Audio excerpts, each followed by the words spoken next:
Hello student, electrostatic chapter का last topic continuous charge distribution.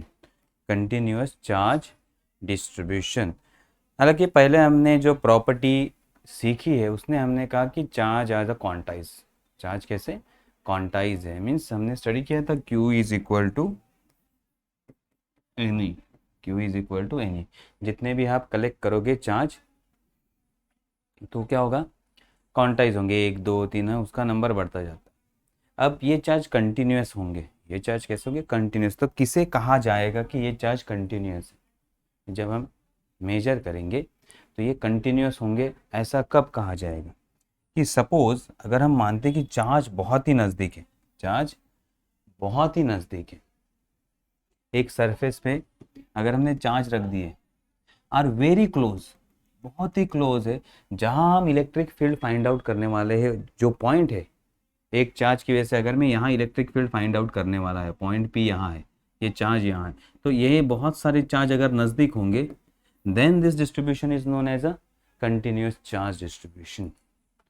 तो जहाँ हम इलेक्ट्रिक फील्ड फाइंड आउट करने वाले हैं तो उससे कम अगर दो चार्ज में डिस्टेंस होगा, then this is known as a continuous charge distribution. Continuous means closely, अगर चार्ज बहुत क्लोजली अगर चार्ज रहेंगे तो उसे हम कहते हैं कंटिन्यूअस चार्ज डिस्ट्रीब्यूशन। उसे हम क्या कहते हैं, कंटिन्यूअस चार्ज डिस्ट्रीब्यूशन। अब ये कंटिन्यूअस चार्ज डिस्ट्रीब्यूशन तो हमें पता चल गया कि चार्ज कैसे बहुत क्लोजली है, बहुत क्लोजली है, एकदम एक दूसरे के बहुत नज़दीक है। तो इस केस में हम चार्ज को क्या कहेंगे, कंटिन्यूअस चार्ज डिस्ट्रीब्यूशन। अब ये चार्ज जो होंगे डिस्ट्रीब्यूशन हम करेंगे तीन जगह पे कर सकते हैं। एक तो लीनियरली कर सकते हैं, या फिर सरफेस पे कर सकते हैं, किसी सरफेस पे, या फिर किसी वॉल्यूम पे कर सकते हैं। तो चार्ज डिस्ट्रीब्यूशन कहाँ हो सकता है, एक तो लीनियरली हो सकता है। कैसे हो सकता है, लीनियरली हो सकता है। दूसरा हो सकता है ये सरफेस पे हो सकता है। और तीसरा किसी three dimensional material means volume पे हो सकता है। Linearly means one dimensional material जिसको एक ही लेंथ होगा। सरफेस मीन्स जिसको दो लेंथ होते हैं, जिससे हम एरिया फाइंड आउट करते हैं, इसको लेंथ होता है, इसके पास एरिया होता है। अगर हम वॉल्यूम फाइंड आउट करेंगे तो उसके पास तीन लेंथ होते हैं, और तीन लेंथ का मल्टीप्लाई करेंगे तो इसके पास आ जाएगा वॉल्यूम। तो एक वन डायमेंशनल में जाएगा, ये टू डायमेंशनल में जाएगा, एक थ्री डायमेंशनल में जाएगा। अब इसी तरह से अगर चार्ज हम डिस्ट्रीब्यूट करते हैं वन डायमेंशनल मटेरियल पे तो उसे कहा जाता है linearly charge distribution. Linear charge distribution क्या कहा जाता है, लीनियर चार्ज। अगर कंटिन्यूअस चार्ज हमने डिस्ट्रीब्यूट किए हैं एक लीनियर आइटम पे, वन डायमेंशनल आइटम पे, then it is known as a linear charge distribution. Second, अगर किसी सरफेस पे हम चार्ज रखते हैं, किसी सरफेस पे अगर हम चार्ज रखते हैं, then it is known as a surface charge distribution. ऐसे हम क्या कहेंगे, सरफेस चार्ज डिस्ट्रीब्यूशन। और थर्ड, अगर किसी थ्री डायमेंशनल मटेरियल जैसे कि क्यूब है, इस तरह के मटेरियल पे अगर हम चार्ज डिस्ट्रीब्यूट करते हैं, then it is known as a volume charge distribution. It is known as a volume charge distribution. तो हमारे पास अब तीन टाइप के चार्ज डिस्ट्रीब्यूशन है। कौन से चार्ज डिस्ट्रीब्यूशन है, first linear charge distribution, linear charge distribution.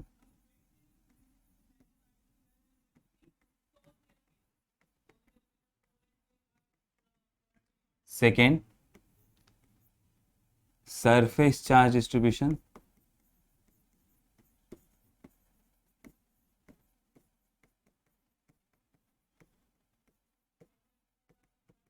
And third, volume charge distribution.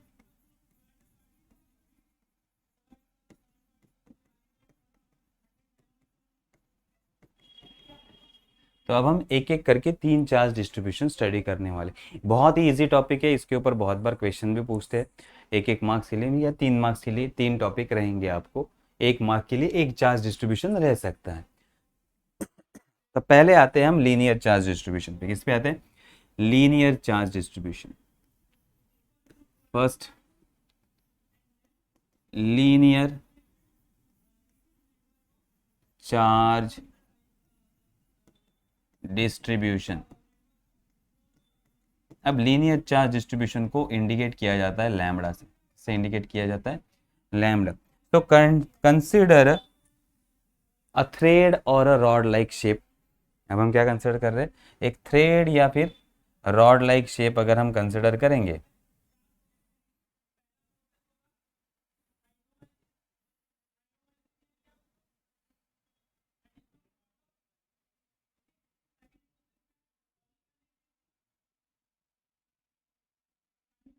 इस तरह से हमने एक मटेरियल ले लिया। अब इसके ऊपर हमने चार्ज को यूनिफॉर्मली डिस्ट्रीब्यूट कर दिया। कैसे डिस्ट्रीब्यूट कर लिया, uniformly.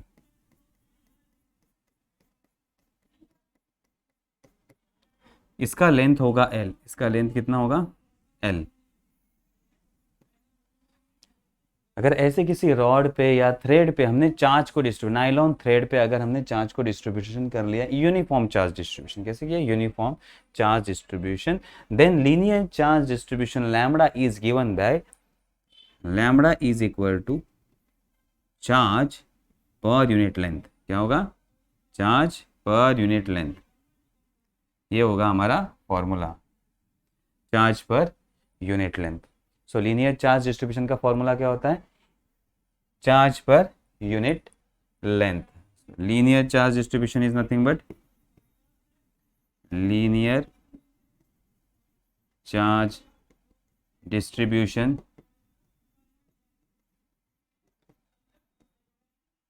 Charge per unit length, charge per unit length इसे कहा जाता है लीनियर चार्ज डिस्ट्रीब्यूशन।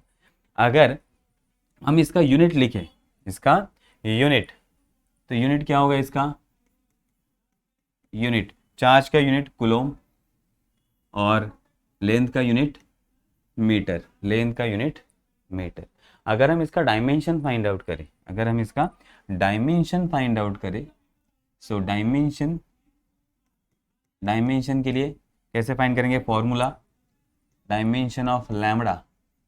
अब हमें पता है चार्ज करंट के डेफिनेशन से हमें मिलता है Q is equal to I T, Q is equal to I T, ये फॉर्मूला हमारे पास है। तो अब यही फॉर्मूला हम यहाँ अप्लाई करेंगे, Q के जगह क्या डालेंगे, I इंटू टी, ये होगा चार्ज का डायमेंशन, और लेंथ के लिए हम यूज़ करेंगे L, लेंथ के लिए यूज़ करेंगे L। तो इसका डायमेंशन क्या हो जाएगा, L minus one I1 T1, ये हो गया चार्ज डिस्ट्रीब्यूशन का डायमेंशन, ये हो गया चार्ज डिस्ट्रीब्यूशन का डायमेंशन। अगर हम एग्जांपल लिखें तो चार्ज यूनिफॉर्म चार्ज किस पे है, रॉड पे और nylon thread. Okay, charge distribution on nylon thread और a rod is known as a uniform charge distribution. Okay, अगर ये तो हो गया यूनिफॉर्म डिस्ट्रीब्यूशन, अगर नॉन यूनिफॉर्म चार्ज होंगे तो क्या करेंगे, नॉन यूनिफॉर्म डिस्ट्रीब्यूशन होगा।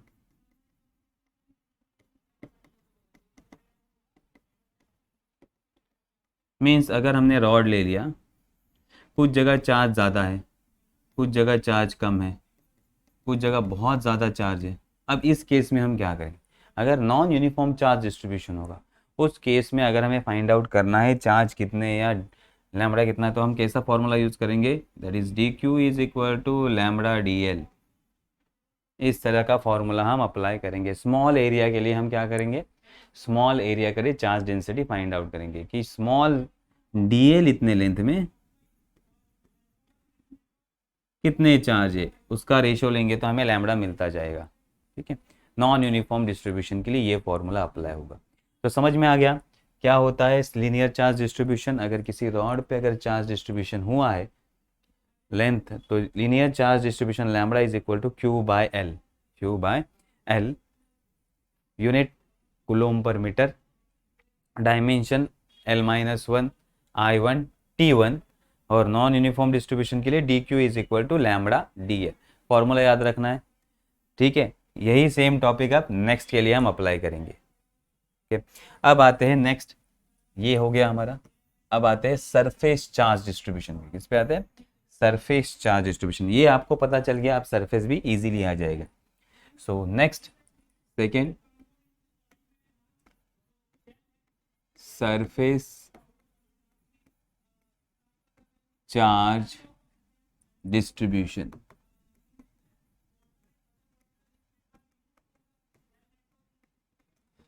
अब consider a two dimensional sheet या डिस्क, अगर हम क्या लेंगे डिस्क या फिर कोई भी इरेगुलर शेप प्लेन शीट लेंगे या फिर प्लास्टिक का शीट लेंगे या फिर डिस्क लेंगे, अगर उसके ऊपर हम चार्ज रखते हैं, उसके ऊपर हम यूनिफॉर्मली चार्ज स्प्रेड अप करते हैं।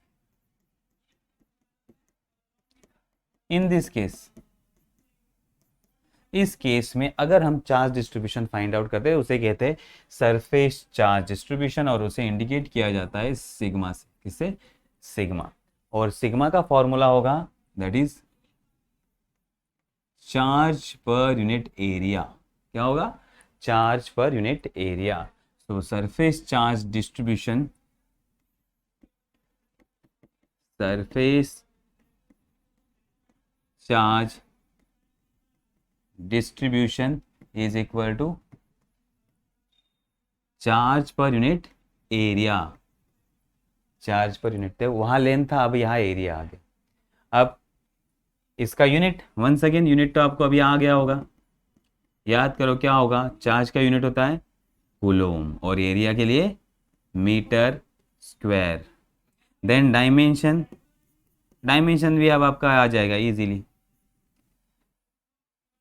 चार्ज के लिए I T means I1 T1, और मीटर स्क्वायर है means L-2, L-2 I1 T1, ये हो गया डायमेंशन। अब इसका एग्जांपल अगर हम देखें तो चार्ज, यूनिफॉर्म चार्ज और uniform charge distribution on disc या फिर any plane sheet is known is nothing but a surface charge distribution. अगर नॉन यूनिफॉर्म डिस्ट्रीब्यूशन होगा तो नॉन यूनिफॉर्म डिस्ट्रीब्यूशन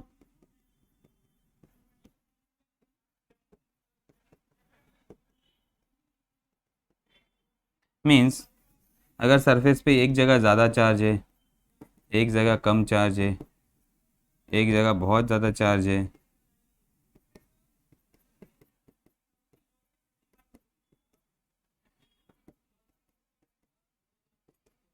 ओके, तो इसे क्या कहा जाता है? हम नॉन यूनिफॉर्म चार्ज डिस्ट्रीब्यूशन। कुछ जगह ज़्यादा है, कुछ जगह कम है, तो हम छोटे छोटे एरिया कंसिडर करेंगे। इसे कहेंगे DA, ये एक DA, ये एक DA, और हर जगह हम क्या फाइंड करेंगे? Surface charge density. तो हमारा फॉर्मूला क्या होगा then? DQ is equal to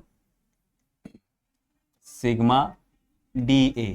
ये नॉन यूनिफॉर्म के लिए, किसके लिए? नॉन यूनिफॉर्म चार्ज डिस्ट्रीब्यूशन के लिए। इस तरह से हम फाइंड आउट करेंगे।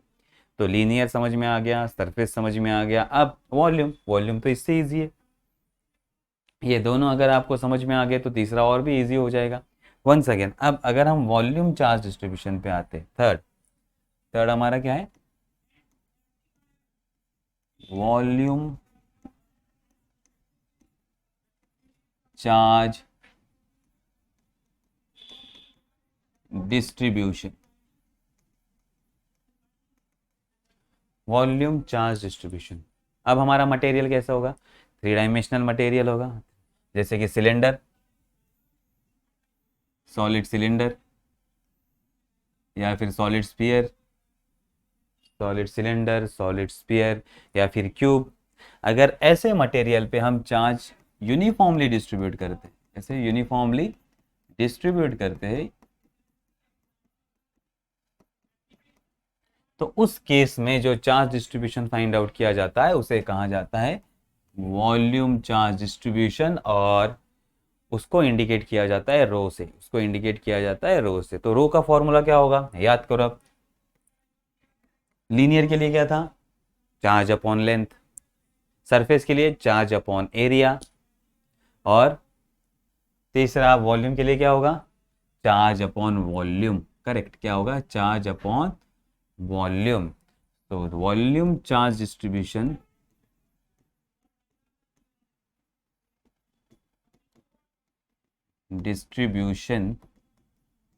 Is equal to charge upon volume. तो अब इसका अगर हम यूनिट फाइंड आउट करेंगे, यूनिट याद करो क्या होगा? अब यूनिट चार्ज के लिए यूनिट होता है कूलोम, और वॉल्यूम के लिए मीटर क्यूब। वॉल्यूम के लिए क्या होगा? Metre cube. तो अगर हम डायमेंशन की बात करते हैं, इसका डायमेंशन क्या होगा, L-3 charge I1 and T1।